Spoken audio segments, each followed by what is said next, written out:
صوم کی عبادت کی خصوصیت کیا ہے؟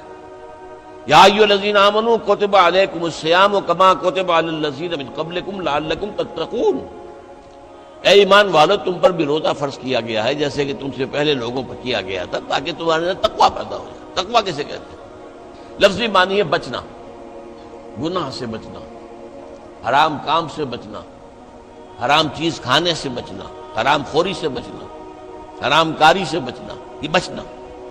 وقا یقی کے معنی ہے بچانا، وقنا عذاب النار، ہم دعا مانگتے ہیں اے اللہ ہمیں آگ کے عذاب سے بچا لے۔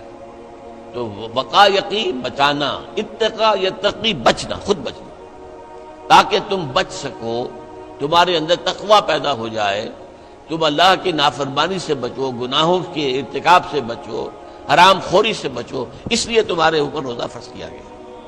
اب اس کی حکمت کو سمجھیے۔ دیکھیے ایک ہے ہماری خودی، ہماری انا۔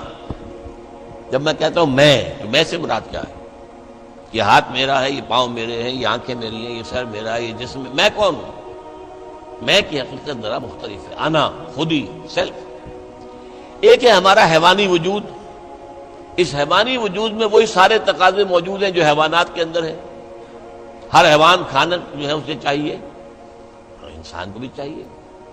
ہر حیوان میں نسل کشی کے لیے شہوت کا مادہ ہے، ہمارے اندر بھی ہے۔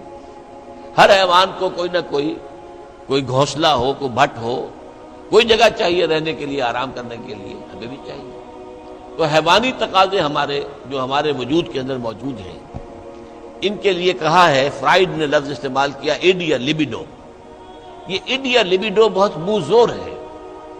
بھوک لگتی ہے تو انسان کہتا ہے کچھ بھی ملے کھانے کو، حلال ملے حرام ملے کھاؤ۔ شہوت کا جذبہ جب جاگ اٹھتا ہے، برانگیختہ ہو جاتا ہے، تو پھر وہ تو چاہتا ہے تسکین ہونی چاہیے میری شہوت کی، جائز ناجائز، حلال حرام، صحیح غلط، سب چھوڑو اس کو۔ اس کے لیے کنٹرول پیدا کرنا، ضبط نفس، کہ آپ اپنے نفس پر کنٹرول کر سکیں، نفس آپ پر حاوی نہ ہو جائے، تو جو اس کا حکم دے، جو بھی وہ حکم دے آپ اس کی پیروی کریں، نہیں، نفس کو اپنے قابو میں رکھیں، اپنی مرضی کے مطابق اسے چلائیں۔ اس کی مثال ایسے ہی ہے کہ جیسے ایک گھوڑا ہے اور ایک سوار ہے اس پر۔ اب اگر گھوڑا منہ زور ہے، طاقتور ہے، اور سوار بیچارہ کمزور ہے تو کیا ہوگا؟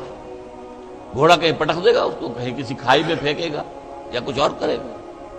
لیکن اگر سوار بھی طاقتور ہے اور اس نے گھوڑے کو دبایا ہوا اپنے دونوں رانوں کے درمیان، گھوڑا محسوس کر رہا ہے کہ میرے اوپر جو بیٹھا ہے وہ جاندار ہے، تو پھر ظاہر بات ہے کہ اب یہ گھوڑا سوار کی مرضی کے مطابق چلے گا، ذرا سا اشارہ ہوگا ادھر مڑ جائے گا۔ اسی طرح ہمارا یہ نفس ہے، یہ حیوانی وجود جو ہے، یہ گھوڑے کے مانند ہے، اور ہماری انا یا ہماری خودی یا ہماری سیلف یہ اس پر سوار ہے۔ اگر سیلف کمزور ہے، گھوڑا طاقتور ہے، تو انسان کی ہلاکت، بربادی ہے، تباہی ہے۔ نفس حاکم ہو گیا، نفس سے ہمارا کہ ہم غلام بن گئے، تباہی اور بربادی ہوگی۔ ہاں اگر آپ کی انا مضبوط ہے، آپ کی خودی طاقتور ہے، آپ کی سیلف جو ہے اس کے اندر طاقت ہے، تو یہ حیوانی وجود اب آپ کے کام آئے گا۔ گھوڑا جیسے آپ کو آپ کی مرضی کے مطابق لے کر جائے گا، منزل تک پہنچائے گا، ایسے اس حیوانی وجود کو استعمال کر کے آپ نیکیاں کمائیں گے، خیرات حسنات، اللہ کو راضی کرنے کے لیے کام کریں گے۔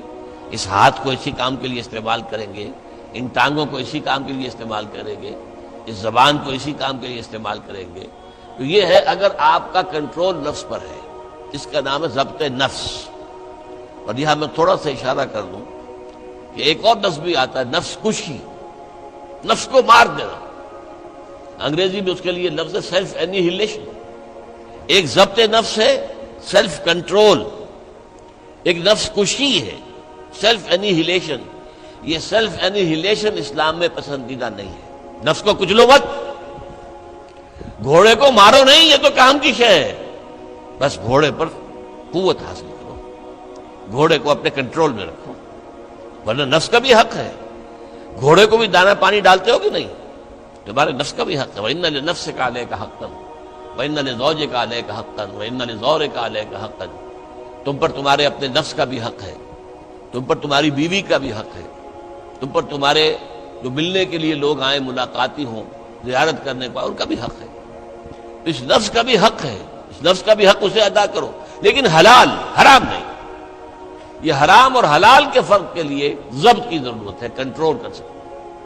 اس کنٹرول کے لیے روزے کی ایک مشقت کہہ لیں یا مشق کہہ لیں، یہ مشق ہے کہ آپ نے سال میں یہ 30 دن یا 29 دن میں شدید بھوک کے باوجود حلال چیز بھی نہیں کھائی، کھانا موجود ہے، شدید پیاس ہے۔ فرض کیجئے کہ آپ عین دوپہر میں دفتر سے یا کہیں کالج سے آپ آئے ہیں اور گھر پہنچے ہیں تو شدید پیاس کی وجہ سے، جب وہ موسم آ جائے گا جون کا اور مئی کے روزے جو ہیں تو تب معلوم ہوگا کہ روزہ کہتے کسے ہیں۔ ابھی تو ہم کچھ دنوں سے عادی ہو گئے، سردی میں روزے تھے، روزہ کچھ کہتا ہی نہیں تھا، اب بھی ذرا ہے، کچھ تھوڑا سا رنگ دکھا رہا ہے، لیکن اکتوبر کا مہینہ ہے، اس میں وہ گرمی تو نہیں ہے نا۔ لیکن ہو سکتا ہے کہ اس وقت اگر روزہ ہو تو گلے کے اندر کانٹے پڑے ہوئے ہوں گے پیاس کی وجہ سے، اور گھر میں پہنچے تو معلوم ہے پانی موجود ہے، فریج موجود ہے، ٹھنڈا پانی موجود ہے، برفاب اور بھی ڈرنکس موجود ہیں، روح افزا کی بوتل رکھی ہوئی ہے، نہیں پینی۔ کیوں؟ اللہ کی اجازت نہیں۔ یہ مشق آپ 30 دن کریں گے تو اس سے توقع ہے کہ آپ کے اندر یہ صلاحیت پیدا ہو جائے کہ بقیہ 11 مہینے حرام تو نہ کھائیں، ایک مہینے حلال بھی نہیں کھایا اللہ کے حکم کی وجہ سے، تو حرام اللہ نے کیا ہے نا، اللہ کا حکم ہے۔ 11 مہینے یہ تقویٰ پیدا ہو جانا چاہیے، یہ طاقت تمہارے اندر پیدا ہونی چاہیے، یہ صلاحیت پیدا ہونی چاہیے کہ حرام میں منہ مت مارو، حرام سے اجتناب کرو۔ یہی وجہ دیکھیے، ذرا کڑوی بات آپ کو سنا رہا ہوں۔ فرض کیجئے ہیں روزے کی حالت میں آپ حرام کام کر رہے ہیں، کھانا تو نہیں کھا رہے، جھوٹ بول رہے ہیں تو حرام کام ہے، سودی کاروبار کر رہے ہیں حرام کام ہے، رشوت لے رہے ہیں یا دے رہے ہیں حرام کام ہے۔ عین روزے میں اگر یہ کام ہو رہا ہے تو پھر یہ روزہ بے معنی ہے۔ صرف کھانا پینا چھوڑ دیا تم نے، روزہ تو نہیں رکھا، یہ روزہ تو نہیں۔ حضور کی 2 حدیثیں آپ کو سنا رہا ہوں۔ من لم یدع قول الزور والعمل به، جس شخص نے جھوٹ بولنا اور جھوٹ پر عمل کرنا نہیں چھوڑا، فلیس للہ حاجۃ ان یدع طعامہ وشرابہ، تو اللہ کو کوئی ضرورت نہیں ہے کہ وہ کھانا پینا چھوڑ دے۔ جھوٹ بولنا نہیں چھوڑا عین حالت صوم میں، تو یہ صوم نہیں ہے، فاقہ ہے۔ تم نے کھانا پینا چھوڑ دیا، بس روزہ نہیں۔ نہ اس میں روزے کی حکمت پوری ہوگی، نہ روزے کی غرض و غایت پوری ہوگی، نہ روزے کی برکات، روزے کے انوار اس سے پیدا ہوں گے، بلکہ بس یہ ہے کہ آپ نے دن بھر میں فاقہ رکھا ہے، اللہ اللہ خیر صلی اللہ۔ اس طرح ایک اور حدیث میں آتا ہے، کم من صائم لیس من صیامہ الا الجوع، کتنے ہی روزہ رکھنے والے ایسے ہیں جنہیں اپنے روزے سے سوائے بھوک کے اور کچھ حاصل نہیں، بھوکا رہا، بس منہ بند کیے رکھا، باقی روزہ نہیں تھا وہ۔ جب عین روزے کی حالت میں جھوٹ بول رہا ہے یا جھوٹے عمل کے اوپر، جھوٹے کاروبار پر عمل کر رہا ہے تو یہ روزہ نہیں ہے۔ تو روزے میں کھانا اور پینا صرف یہ ترک کرنا نہیں ہے، بلکہ یہاں تک بھی آیا ہے کہ فرض کیجئے کہ کوئی شخص آپ سے جھگڑ رہا ہے، گالم گلوچ پہ اتر آیا ہے، تم یہ کہو کہ بھائی میں اس وقت کچھ نہیں کہہ سکتا، میں روزے سے ہوں، میں اس وقت تمہاری بات پر جواب نہیں دے سکتا، میں روزے سے ہوں۔ یہ بھی گویا کہ روزے کے تقاضوں میں سے ہے، جھگڑا نہ کیا جائے، فساد نہ کیا جائے، لوگوں سے لڑا نہ جائے، گالم گلوچ نہ کی جائے، یہ بھی روزے کے تقاضوں میں سے ہے۔ تو روزہ رکھا جائے پورے آداب کے ساتھ تو اس سے تقویٰ پیدا ہوتا ہے، اس میں کوئی شک نہیں۔ تو یہ ہے گویا کہ اولین سطح پر روزے کی حکمت۔ یا ایھا الذین آمنوا کتب علیکم الصیام کما کتب علی الذین من قبلکم لعلکم تتقون۔ اب آئیے اگلی منزل، کچھ عرصے کے بعد پھر رمضان کے روزے فرض کر دیے گئے۔ شہر رمضان الذی انزل فیہ القرآن ھدی للناس وبینات من الھدی والفرقان فمن شہد منکم الشہر فلیصم۔ رمضان کا مبارک مہینہ وہ ہے جس میں قرآن نازل ہوا، اور قرآن کیا ہے؟ لوگوں کے لیے ہدایت، اور ہدایت اور حق و باطل میں امتیاز کی بینات، روشن چیزیں، واضح چیزیں، کھلی چیزیں، بین چیزیں۔